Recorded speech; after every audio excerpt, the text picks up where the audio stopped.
একটা ছেলে গাঁজা খাওয়া শিখবে, প্রথম যে খায়, প্রথম ডোজ যেদিন খায়, কাপড় মাকে কি মাকে না? কথা বলেন, কাপড় মাকে কি মাকে না? হুঁশও থাকে না। আর মাথায় পানি পুনি ঢালে এরপরে বেটারে যেমন তুই বানাইছস এমন তুই এখন গুটা সাফ কর, সাফ কর। কারণ বেটারে আক্কেল শিখাস নাই, আদব শিখাস নাই, ভালো মন্দ শিখাস নাই, যার কারণে ছোট্ট বাচ্চার পেশাব পায়খানা এটা মেনে নেওয়া যায়।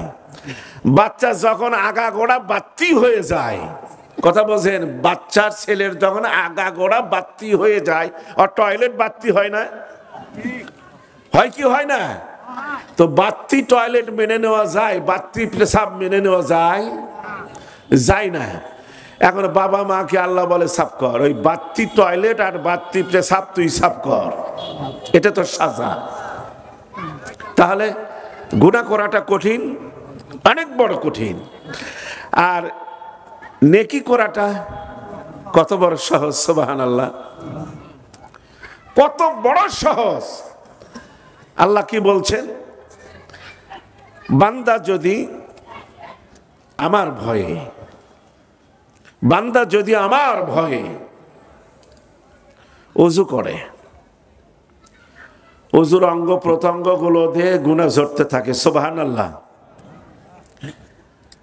এরপরে বান্দা যখন ইমামের পিছনে দাঁড়িয়ে যায়, ইমামের পিছনে যখন দাঁড়িয়ে যায়, আল্লাহ বলে ওয়াসজুদু ওয়াকতারিব। সেজদা যখন বান্দা দিতে গেল, বান্দা আমার একেবারে নিকটে এসে গেল, চিৎকার দিয়ে বলে আল্লাহু আকবার।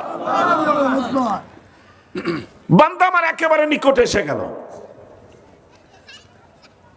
ছেলে মেয়ে যারা নিকটে থাকে, আদব আকীদা নিয়ে নিকটে থাকে, বাবা মা ওই ছেলেকেই ভালোবাসে না একজন টোটো কোম্পানির ম্যানেজার গোসাই বাজার ছাড়া ওঠে না, না ওকে ভালোবাসবে? কোনটা? কথা বলেন, কোনটা? যিনি কাছে থাকে, একদম নিকটে থাকে। কেন নিকটে থাকে? যে আমার বাবার সঙ্গে না জানি কোন সময় বেয়াদবি হয়ে যায়, এইটা ভয় করে বাবার নিকটে থাকে। বাবা কিন্তু এইটা কি ভালোবাসে, এই ছেলেটা কি ভালোবাসে, চিৎকার দিয়ে বলে আল্লাহু আকবার। আর বান্দা যখন আল্লাহর নিকটে চলে যায়, বান্দা যখন আল্লাহর নিকটে চলে যায়, আল্লাহর ওয়াজিব হয়ে যায় বান্দাটারে মাফ করে দেওয়া, ক্ষমা করে দেওয়া, চিৎকার দিয়ে বলে আল্লাহু আকবার। এখন ভাই মুসলমান, আসুন আমরা আল্লাহর নিকটে না আমরা দূরে? নিকটেই যদি হইতাম, বেলা দেওয়ার পর থেকেই এই সামিয়ানার নিচে লোক সংকলন হওয়ার কথা ছিল, ছিল না, নাই। আল্লাহ কি বলছেন? এই জায়গাগুলোতে আসলে কদমে কদমে আল্লাহ পাক নেকি দিবেন এবং আল্লাহ পাক গুনাহ ঝুরে দিবেন। গুনার ফাঁকা জায়গাগুলো আল্লাহ পাক নেকি দিয়ে ভরাইয়া দিবেন, সুবহানাল্লাহ। বান্দা যখন দাঁড়ায়, কমো যখন দাঁড়ায়, আল্লাহ বলেন মাগফুর আল্লাহ কম। আমি আল্লাহর কথা, আমার রাসূলের কথা শুনবার কারণে আমি আল্লাহ তোমার জীবনের সব গুনাহ মাফ করে দিয়েছি, বলি সুবহানাল্লাহ। তাহলে নেকি করা সহজ না কঠিন? না, নেকি করাটা সহজ না কঠিন? কিন্তু ভাই সহজটাকে আমরা কঠিন করেছি, আর কঠিনটাকে আমরা মারাত্মকভাবে সহজ করেছি। আল্লাহ তাবারক ওয়া তাআলা বাবা আদম আলাইহিস সালামকে জান্নাতে রেখেছিলেন, অনেক লম্বা চড়া কথা, ওদিকে আমি যাচ্ছি না, রেখেছিলেন। শয়তানের প্রলোভনে পড়ে একটা কথা বলে দিয়েছিল, ওই জায়গায় যেও না, ওইটা খেও না, বাস এটাই তো। শয়তান ধোঁকা দিল, খাইল। আল্লাহ পাক বাবা আদম আলাইহিস সালামকে বললেন জামিয়া, চলে যাও। নামিয়ে যাও। কোথায়? জমিনে। আর শয়তানকে আল্লাহ পাক বললেন ক্বালা ফাখরুজ। অনেক কথা, ওদিকে যাচ্ছি না আমি, আমার আলোচনার বিষয়ের দিকে চলে যাব। বাবা আদম নিচের দিকে তাকায়া আল্লাহর অর্ডার ফলো করবেন, আল্লাহর অর্ডার মানার জন্য নিচের দিকে তাকিয়ে রয়েছেন। বাবা আদম আসতেছেন, এরপর আল্লাহ আবার একটা ডাক দিলেন, ইয়া আদম, যাচ্ছ, চলে যাচ্ছ, আমি আল্লাহর পক্ষ থেকে কিছু কথা শুনে যাও। বাবার সম্পদ কে পায়? ছেলে মেয়েরাই তো পায়, এটাই বাস্তব, না আর কেউ পায়? বাবার সম্পদ ছেলে মেয়েরা পায়। বাবা আদমকে বললেন, আদম এই যে রেখে যাচ্ছ মহা চাটিয়াল ময়দান জান্নাত, এত বিশাল সুখময় জায়গা তুমি রেখে যাচ্ছ, তোমার সন্তান সন্ততিদেরকে বলে দিও, যারা প্রকৃত পক্ষে তোমার সন্তান সন্ততি হবে, আমি আল্লাহ তোমার রেখে যাওয়া সম্পদ গুলো আমি আল্লাহ নিজ হাতে বন্টন করে দিব বলে মারহাবা। ভাইজান বলছিলাম আল্লাহ কিভাবে আমার বাবার সম্পদ গুলো বন্টন করে দিবেন, ওই কথাগুলো এই কোরআনে কারীমের মধ্যে আল্লাহ পাক সাফ করে বলে দিয়েছেন। কোরআনে কারীমের একটি নাম হলো হুদা, কোরআনে কারীমের একটি নাম হলো ফুরকান। আল্লাহ তাবারাকা ওয়া তাআলা মক্কা এবং মদিনার মাঝপথে 6666টি আয়াতে কারিমা, মতান্তরে কম এবং বেশি হতে পারে, এই মহাগ্রন্থ আল কোরআন আল্লাহ তাবারাকা ওয়া তাআলা বিশ্বনবী মুহাম্মদুর রাসূলুল্লাহ সাল্লাল্লাহু আলাইহি ওয়াসাল্লামের মাধ্যমে আল্লাহ পাক দিলেন তার উম্মতের হেদায়েতের জন্য। যেই মানুষগুলো এই পবিত্র কোরআনে কারীমের কাছে আশ্রয় গ্রহণ করবে, এই মানুষগুলোকে শয়তান কখনো হামলা করতে পারবে না। আজকে কোরআনে কারীমের কাছে মুসলমান নাই, আজকে আমি নাই, আমার ছেলে নাই, আমার মেয়ে নাই, আমার বিবি নাই, আমার ঘরোয়া পরিবেশের কেউ নাই, যার কারণে শয়তান দেখে যেখানে অস্ত্র নাই, ভাইজান চোর দেখে যে ঘরে মানুষ নাই, ওই ঘরে চোরের চুরি করতে বড় সহজ হয়। বলেন ঠিক না ঠিক? আজকে মুসলমানের কাছে সবচাইতে বড় আর্মস এমিনেশন আমার আল্লাহ তাবারাকা ওয়া তাআলা বিশ্ব নবীর মাধ্যমে দিয়ে দিলেন। এই কোরআনে কারীমের মতো অস্ত্র যার কাছে থাকবে, ওই শয়তান তাদেরকে পাকড়াও কখনো করতে পারবে না। জোরে সোরে কল মারহাবা। কথা কি আপনাদেরকে বোঝাতে পেরেছি? ভাই মুসলমান, অল্প সময় কথা হবে আমার। আল্লাহ তাবারাকা ওয়া তাআলা সবচাইতে বড় একটা হাতিয়ার দিলেন, সেটা হলো কি? কোরআনে কারীম। বলি সুবহানাল্লাহ, সুবহানাল্লাহ। এর চাইতে বড় আর্মস এমিনেশন আল্লাহর আসমানের নিচে জমিনের উপরে আর দেওয়া হয় নাই। জোরে শরীকান মারহাবা। ভাই মুসলমান, ছোট্টবেলায় আমরা দেখেছি যে দাদি নানিরা গুনগুন গুনগুন করে কোরআনে কারীমের তেলাওয়াত পড়াই ঘরেই হচ্ছিল কি হচ্ছিল না। এখন একটু তাকান, মাদ্রাসা বহু হয়েছে, হচ্ছে কি হয় নাই?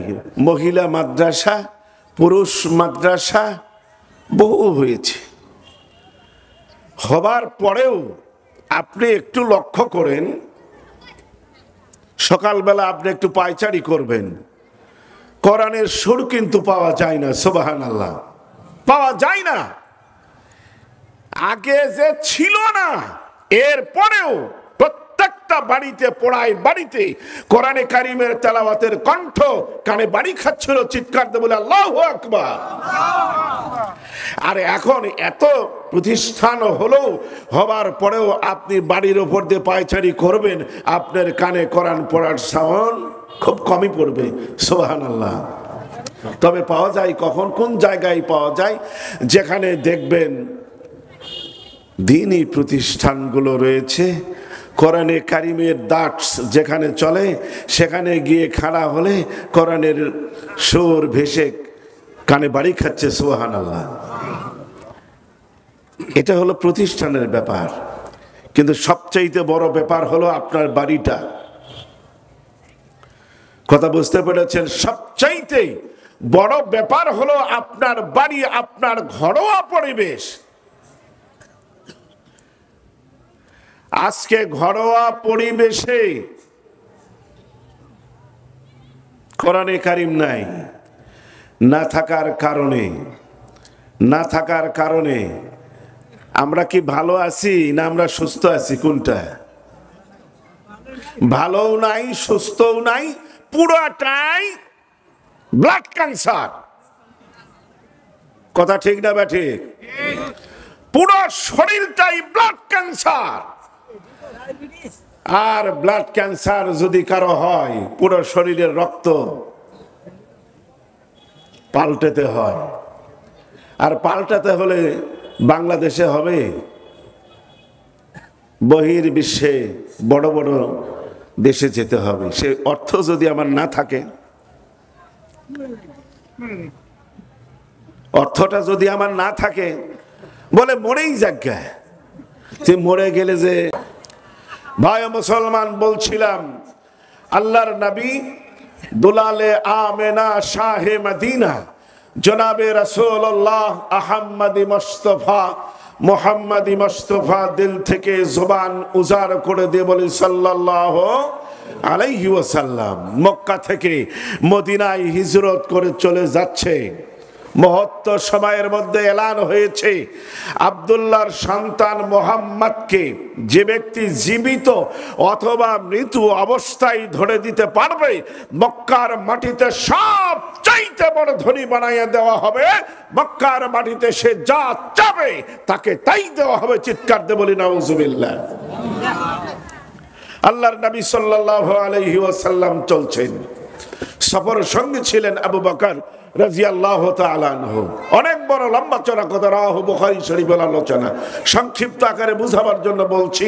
আল্লাহর নবী সাল্লাল্লাহু আলাইহি ওয়াসাল্লাম চলছেন, হঠাৎ করে আল্লাহ রাসূল সাল্লাল্লাহু আলাইহি ওয়াসাল্লামকে ঘেরাও করেছেন শত্রু বাহিনীরা। চিৎকার দিয়ে বলি নাউজুবিল্লাহ। আল্লাহর নবীর সাহাবা আবু বকর রাদিয়াল্লাহু তাআলা আনহু বলছেন, ইয়া রাসূলুল্লাহ, ইয়া হাবিবাল্লাহ,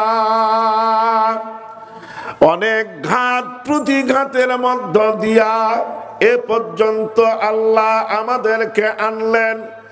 এমন ভাবে শত্রু বাহিনী আমাদেরকে ঘেরাও করেছে, এবার মনে হয় বাঁচবার মতো কোনো ক্ষমতা আমাদের নেই। আল্লাহর নবী সাল্লাল্লাহু আলাইহি ওয়াসাল্লাম চক্ষুটা বাড়িয়ে দেখলেন, হায় হায়, চতুর্দিকে মানুষগুলো আল্লাহর নবীকে ঘেরাও করেছে।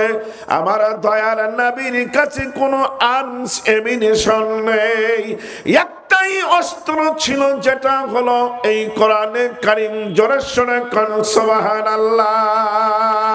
আল্লাহর নবী সাল্লাল্লাহু আলাইহি ওয়াসাল্লাম এই কোরআনে কারীমের তেলাওয়াত শুরু করে দিলেন। এইবার দস্যু বাহিনীরা আল্লাহর নবীর জবান দিয়ে কোরআনে কারীমের তেলাওয়াত শুনতে লাগলেন। ঐতিহাসিক গণ বর্ণনা করেন, ওই কাফির মুশরিকদের হাত হাতে ছিল বল্লম, তীর, অনেক ধরনের অস্ত্রগুলো ছিল। আল্লাহর নবীর কোরআনে কারীমের তেলাওয়াত শুনতে শুনতে মানুষগুলো এত বড় বেকারা হয়ে গেল। ওই মানুষগুলোর হাত থেকে তরবারি কোন সময় মাটিতে পড়েছে এই দস্যু বাহিনীরাও বলতে পারে না।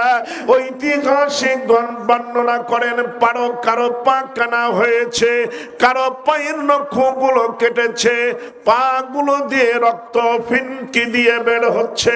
এগুলো ওরা বুঝতে পারে নাই। কোরআনে কারীমের তেলাওয়াত শুনে মানুষগুলো বড় আশ্চর্যবোধ করতেছেন। জোরে সোরে কোন মারহাবা। এই মানুষগুলো কোরআনে কারীমের তেলাওয়াত শুনে আর ওদের জবান থেকে কান্নার সাউন্ড গুলো বের হয়। আল্লাহর নবী সাল্লাল্লাহু আলাইহি ওয়াসাল্লাম উম্মতের চোখের পানি কখনো মেনে নিতে পারে নাই। আল্লাহর নবী চক্ষু সামনে বাড়িয়ে দেখলেন যেই মানুষগুলো আল্লাহর নবীকে ধরবে, মক্কার মাটিতে নিয়ে যাবে, মক্কার মাটিতে সবচাইতে বড় ধনী হবে, সবচাইতে বড় যোদ্ধা হিসাবে আখ্যায়িত লাভ করবে, এই মানুষগুলো কেন পাগলের মতো কাঁদছে? আল্লাহর নবী সাল্লাল্লাহু আলাইহি ওয়াসাল্লাম দস্যুর সর্দারকে লক্ষ্য করে বলছে, কোথায় গো দস্যুর সর্দার, তুমি শোনো, আজকে তোমরা কেন এমন করে কাঁদছো? আমি আব্দুল্লাহর সন্তান মুহাম্মদকে ধরবা, আবু জাহেল, উতবা, সাইবার কাছে নিয়ে যাবে, মক্কার মাটিতে সব চাইতে বড় ধনী হবে, মক্কার মাটিতে সব চাইতে বড় যোদ্ধা হিসাবে আখ্যায়িত লাভ করবে। আল্লাহর নবী সাল্লাল্লাহু আলাইহি ওয়াসাল্লাম দুটো হাত সামনে প্রসারিত করে দিয়ে বলছেন, কোথায় গো দস্যুর সর্দার? লাও আব্দুল্লাহর সন্তান মুহাম্মাদের দুটো হাত বেঁধে নিয়া তোমার নেতা আবু জাহেল, উতবা, সাইবার কাছে নিয়ে যাও, তোমাদের পিপাসা গুলো নিবারণ করে নাও। এইবার দস্যুর সর্দার নাম ছিল বারিদা, রাওয়াহু বুখারী মুসলিমের আলোচনা। এইবার দস্যুর সর্দার আল্লাহর নবীর জবান শুনে কান্নার ভিতর দিয়ে বলছে, ইয়া মুহাম্মদ, জীবনে অনেক মুনিশিদের কথা শুনেছি, অনেক দার্শনিকের কথা শুনেছি, আজকে আপনার জবান দিয়ে যে কথাগুলো বের হলো, যে বাক্যগুলো বের হলো, এমন অর্থপূর্ণ বাক্য আমি বারিদা জীবনে কোনদিন শুনি নাই। জোরে সোরে কোন মারহাবা। ভাই মুসলমান, দস্যুর সর্দার বারিদা বলছে, ইয়া মুহাম্মদ, বহু মনীষীদের কথা শুনেছি, দার্শনিকের কথা শুনেছি, কিন্তু আজকে আপনার জবান দিয়ে যে কথাগুলো শুনলাম, যে বাক্যগুলো বের হলো, এটা কোন মানুষ রচিত বাক্য হতে পারে না। জোরে সোরে কোন মারহাবা। ভাই মুসলমান, মানুষ রচিত বাক্য হতে পারে না। আল্লাহর নবী সাল্লাল্লাহু আলাইহি ওয়াসাল্লামের কাছে 70 জন সৈনিক সহ দস্যুর সর্দার বারিদা সবাই আত্মসমর্পণ করে বলে দিলেন, আশহাদু আল্লাহ ইলাহা ইল্লাল্লাহু ওয়া আশহাদু আন্না মুহাম্মাদান আবদুহু ওয়া রাসূলুহু। জোরে সোরে কোন মারহাবা। কোথায়, কিসের কারণে তারা আত্মসমর্পণ করলো?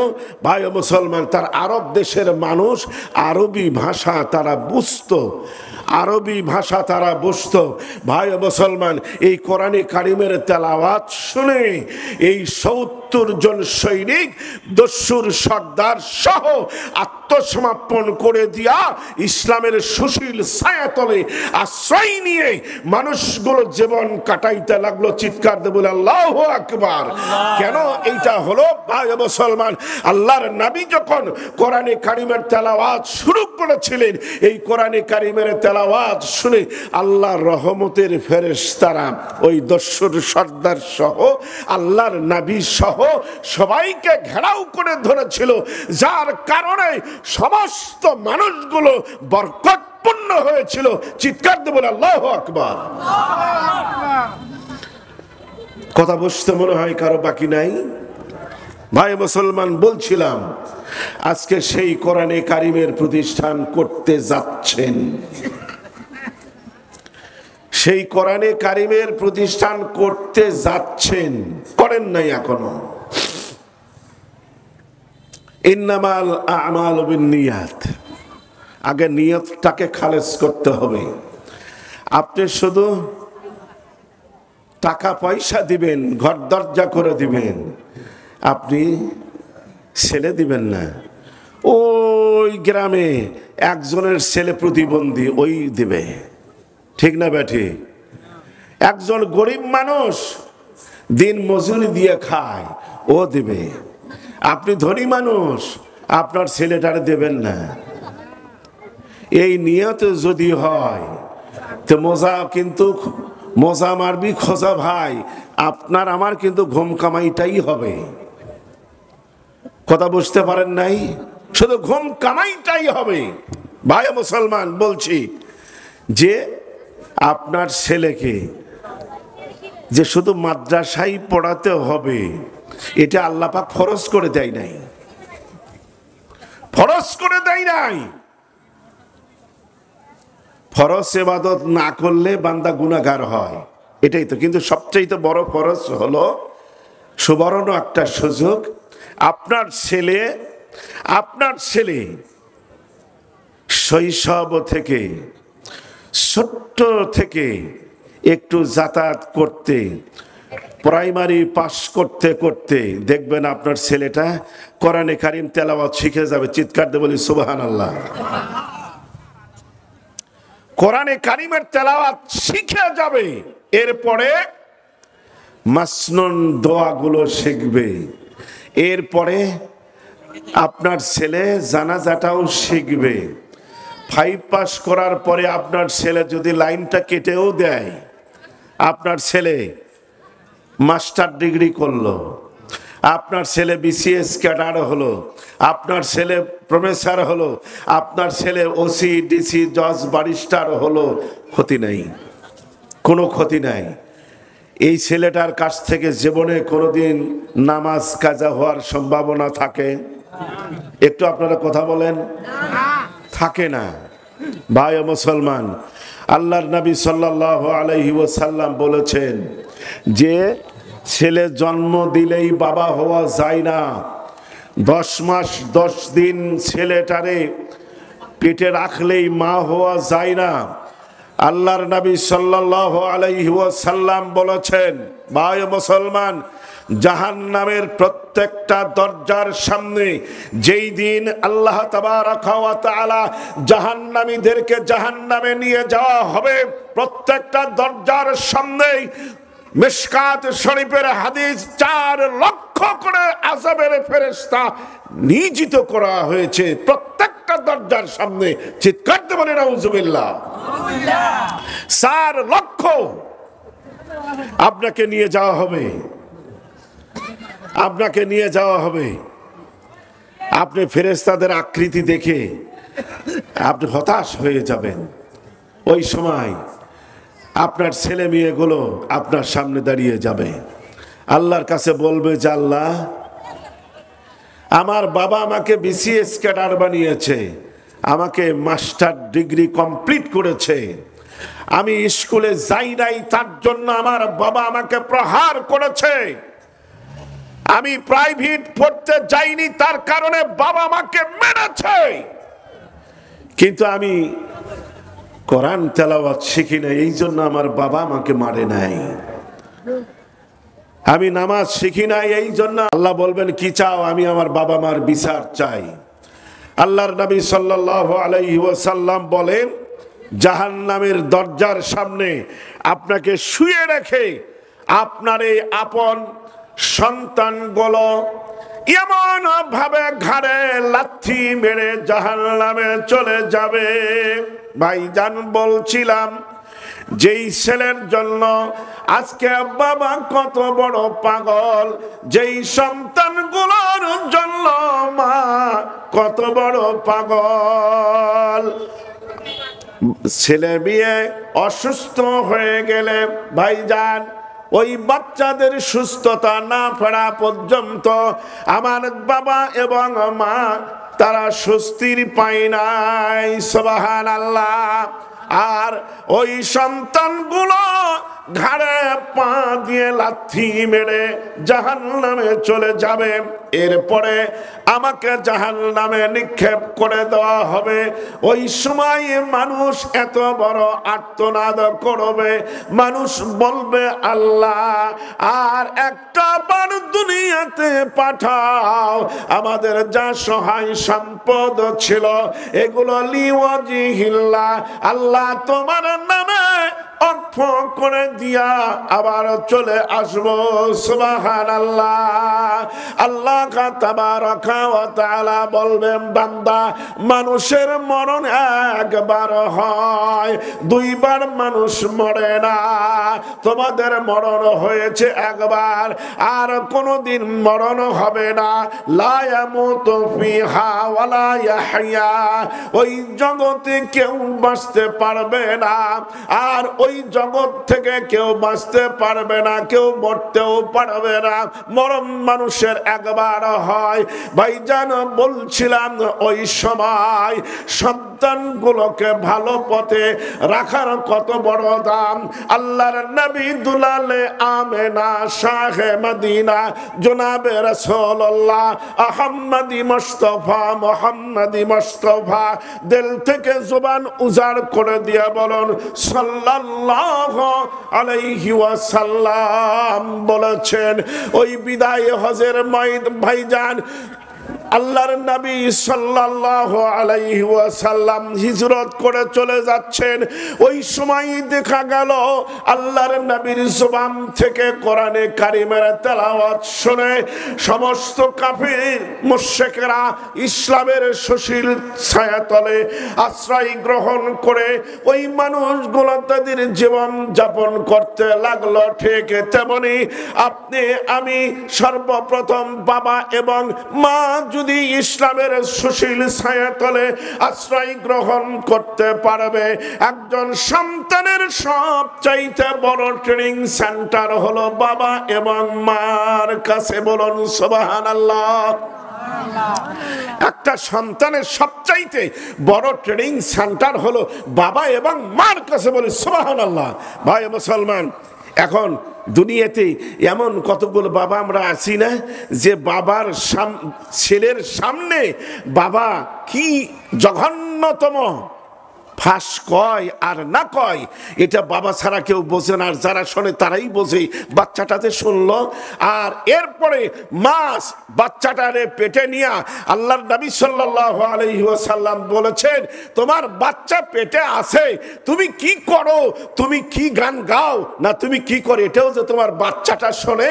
বাচ্চা পেটে থাকাকালীন আল্লাহ রাসূল সাল্লাল্লাহু আলাইহি ওয়াসাল্লাম বলেছেন, বাচ্চা পেটে ধারণ করে কোনো মা যদি আল্লাহর নিকটে যায়, আল্লাহর কাছে যায়, আল্লাহ তাবারাকা ওয়া তাআলার কাছে যদি মা যদি সাহায্য চায়, মার দোয়া আল্লাহ কবুল 100 ভাগের মধ্যে 95 ভাগ করে নাই। চিৎকার দিয়ে বলি সুবহানাল্লাহ। মা যদি সন্তানের জন্য ভালাই আল্লাহর কাছে চায়, 100 ভাগের মধ্যে 95 ভাগ সন্তানের ভালাই এসে যায়। জোরে সোরে কোন মারহাবা। কিন্তু ভাই মুসলমান, আজকে সকালবেলা মুয়াজ্জিন আযান দিয়েছে, মুয়াজ্জিন আযান দিয়েছে, আমার বাবাও ওঠে নাই, আমার মাও ওঠে নাই, তাহলে সন্তান কি বিছানা ছাড়তে পারে? আপনারা কথা বলেন, সন্তান কি বিছানা ছাড়তে পারে? কখনোই নয়, ছাড়তেই পারে না। কারণ বাবা যদি উঠতো, মা যদি উঠতো, ওঠার পরে মা এবং বাবা ছেলেটারে যদি ডাকতো, আজকেও ডাকলো কালকেও ডাকলো, 10 দিন ডাকতে ডাকতে একদিন কি ছেলে এবং মেয়ে ডাকটা শুনতে পারে না? অবশ্যই পারে। কিন্তু আমি ডাকতে পারি না, অভ্যাস নেই।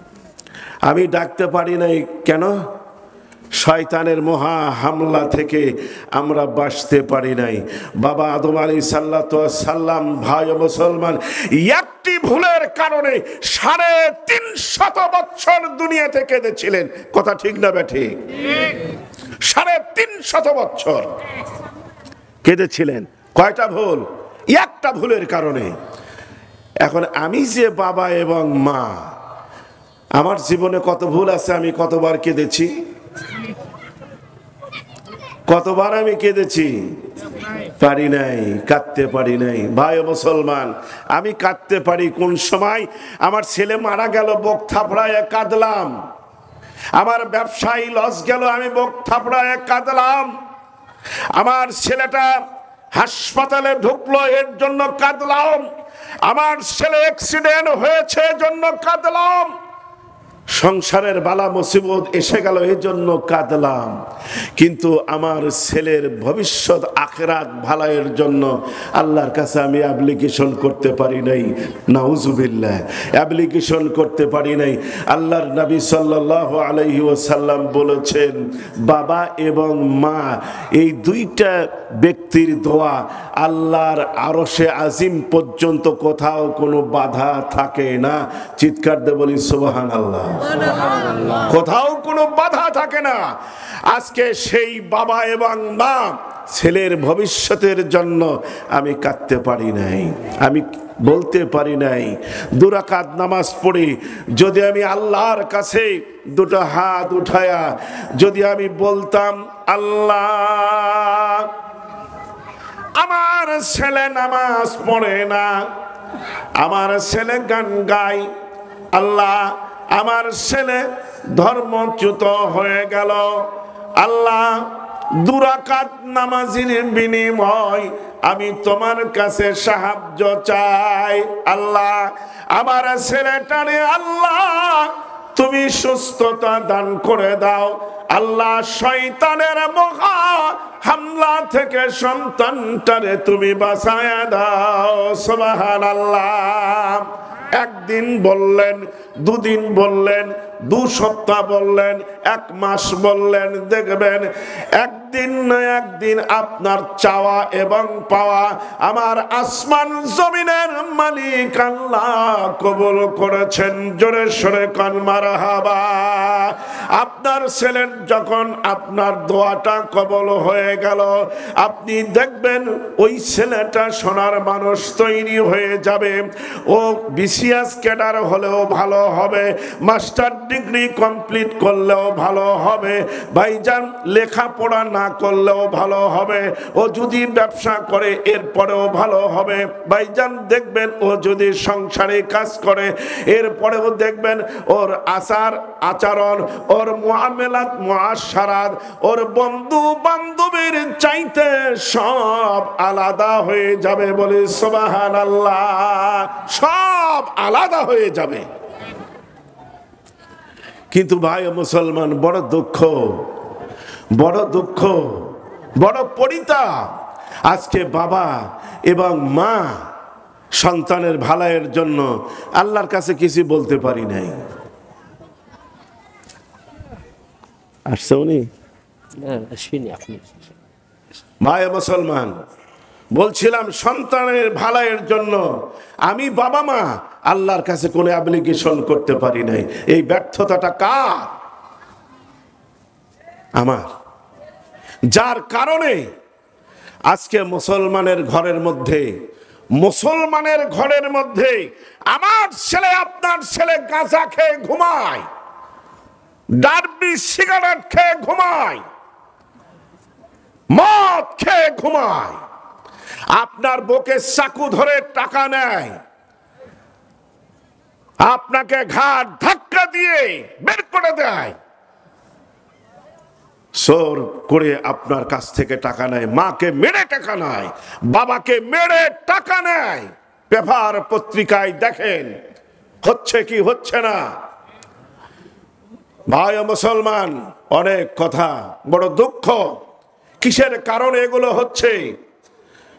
আমি আমার ছেলেকে যেমনটাই শিখিয়েছি ওরা তেমনটাই শিখেছে।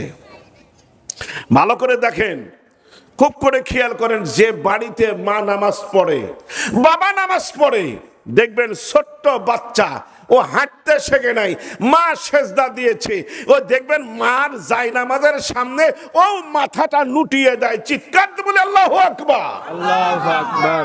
এটা কিসের ট্রেনিং? ভালোর ট্রেনিং। এরপরে মা সেজদা দিয়েছে, মার ঘাড়ের উপরে ওঠে, সুবহানাল্লাহ। আল্লাহর নবী সাল্লাল্লাহু আলাইহি ওয়াসাল্লাম সেজদা দিতেন, ইমাম হাসান হুসাইন আল্লাহর নবীর ঘাড়ের উপরে গিয়ে বসতেন। জোরে সরে কান মারহাবা। আপনার বাচ্চা আপনার নামাজ পড়া দেখে যদি মাথাটা নত করে, যদি মাথাটা নুটিয়ে দেয় মাটিতে, আল্লাহ ওর সেজদাটা আপনার সেজদার আগে কবুল হয়ে যায়, চিৎকার দিয়ে বলে আল্লাহু আকবার। আজকে সেই ট্রেনিং আজকে মুসলমানের ঘরে আছে নাই? না থাকার কারণে আজকে বাবা মার খাচ্ছে ছেলের, কথা ঠিক না বেঠিক? মা মার খাচ্ছে মেয়ের, মার সামনে মেয়ে অন্যের হাত ধরে চলে যাচ্ছে, বাবার সামনে ছেলে অন্যের হাত ধরে নিয়ে আসতেছে, বলবার কোনো উপায় নেই। ভাই মুসলমান, বড় দুঃখ। এই ট্রেনিং মুসলমানের ঘরে থাকবার কথা। সুবহানাল্লাহ, সুবহানাল্লাহ। এরপরে আল্লাহর নবী সাল্লাল্লাহু আলাইহি ওয়াসাল্লাম বললেন, তোমার বাচ্চাটা হলো হাঁটি হাঁটি পা দৌড়ায়, উঠান দিয়ে মাঝে বাচ্চার পিছে পিছে দৌড়ায়, তাহলে মার হাতে প্লেট, তাহলে মার কি শরীরটা ঠিক থাকলো? কথা বলেন, ঠিক থাকলো? এরপরে বাচ্চাটারে দাঁড়িয়ে থেকে খাওয়া শেখালো, কথা ঠিক না বেঠি? বাচ্চা ভালো হওয়ার সম্ভাবনা থাকে না। আল্লাহ নবী সাল্লাল্লাহু আলাইহি সাল্লাম বলেছেন, বাচ্চারে তুমি খাওয়াবে আলহামদুলিল্লাহ খাও, বাচ্চা বলুক আর না বলুক তুমি বিসমিল্লাহ বলে খাও, সুবহানাল্লাহ। খাওয়াটা বাচ্চার শেষ হয়ে গেল, তুমি মা তুমি বাবা বলো আলহামদুলিল্লাহ, বাচ্চা বলুক আর না বলুক তুমি বলো আলহামদুলিল্লাহ। এই ট্রেনিং আছে মুসলমানের ঘরে নাই। এই ট্রেনিং কে দেওয়াবে? এই ট্রেনিংটা কে দেওয়াবে? মাদ্রাসাগুলোতে ট্রেনিং দেওয়াবে। ভাই মুসলমান, কোনছে বাত্তি হয়ে যায়, বাত্তি হওয়ার পরে কোনছেটা যখন বাত্তি হয়ে যায়, ওই কোনটা ভাঁজ দেওয়ার সময় বরমর করে ছাল উঠে যায়, কথা ঠিক না ব্যাঠি? আর যদি আপনার ছেলেকে আপনার মেয়েকে আপনি আপনার বিবি যদি খাওয়ার সময় যদি বিসমিল্লাহ বলতে, আল্লাহর নবী সাল্লাল্লাহু আলাইহি ওয়াসাল্লাম বলেছেন, যে ব্যক্তি খাবার সময় বিসমিল্লাহ বলে না, শয়তান ওর সঙ্গে খানা খায়, চিৎকার দিয়ে বলি নাউজুবিল্লাহ। আর শয়তান যদি খানা খায়, ওই গোটা খানাটা হারাম হয়ে গেল, বলুন নাউজুবিল্লাহ। কোথায় বসে আছেন ভাই? বাচ্চা ভালো হবে কোথার থেকে? এই জন্য ভাই মুসলমান বলছিলাম, বক্তার সামনে শ্রোতা না থাকলে যা হয় সেটাই হয়ে যায়। কাজী ভাই মুসলমান ভাবছিলাম যে অনেক লোকের সমাগম হতে পারে, মাশাআল্লাহ মহিলারা অনেক এসেছেন, তবে মা বোনেরা যতটুকু কথা বলেছি আপনারা এই কথাগুলো মূল্যায়ন করবেন। আপনার ছেলে আপনার মেয়েকে ভাত উঠাইয়া দিবেন এবং বলবেন বিসমিল্লাহ, আপনার ছেলের খাওয়াটা মেয়ের খাওয়াটা শেষ হয়ে গেল, আপনি মা বলবেন আলহামদুলিল্লাহ, সুবহানাল্লাহ, আপনি বলবেন। আর চেষ্টা করবেন ছেলেটারে কোষার উপরে বসায়া একটু খানা খাওয়া শেখাতে, সুবহানাল্লাহ। আর এখন ভাই মুসলমান, বিজাতির চক্রান্ত কিভাবে মুসলমানের ঘরে আসছে। ভাই মুসলমান, বাচ্চাদেরকে কাটুম না দিয়ে দিলে বাচ্চারা ভাত খায় না, বাচ্চারা ভাত খায় না। মা এখন বাচ্চারে কার্টুন দিয়ে দেয়। কি কার্টুন? মোটু পাতলু আছে না? না, মোটু পাতলু। আবার কি করে কয়, কিভাবে কার্টুন আছে বলে, বাচ্চা বলবেন না আঙ্কেল, কি যেন নাম আমার, এগুলো দিয়ে দেয়। দিয়ে দেওয়ার পরে বাচ্চা খাচ্ছে। ভাই মুসলমান, ওই খাওয়াটা আর কোন দিক দিয়ে যাচ্ছে, বাচ্চার শরীরে জাররা পরিমাণ ভিটামিন ঢুকবে না, যার কারণে দেখবেন ছোট ছোট বাচ্চাগুলো দেখেন একেবারে কাবু হতে হতে বলে খাই না, সারাদিন কিচ্ছু খায় না। ও কার্টুন খিলেন, ওটাই তো আর খাওয়া। এই জন্য বলছিলাম ভাই মুসলমান, সবার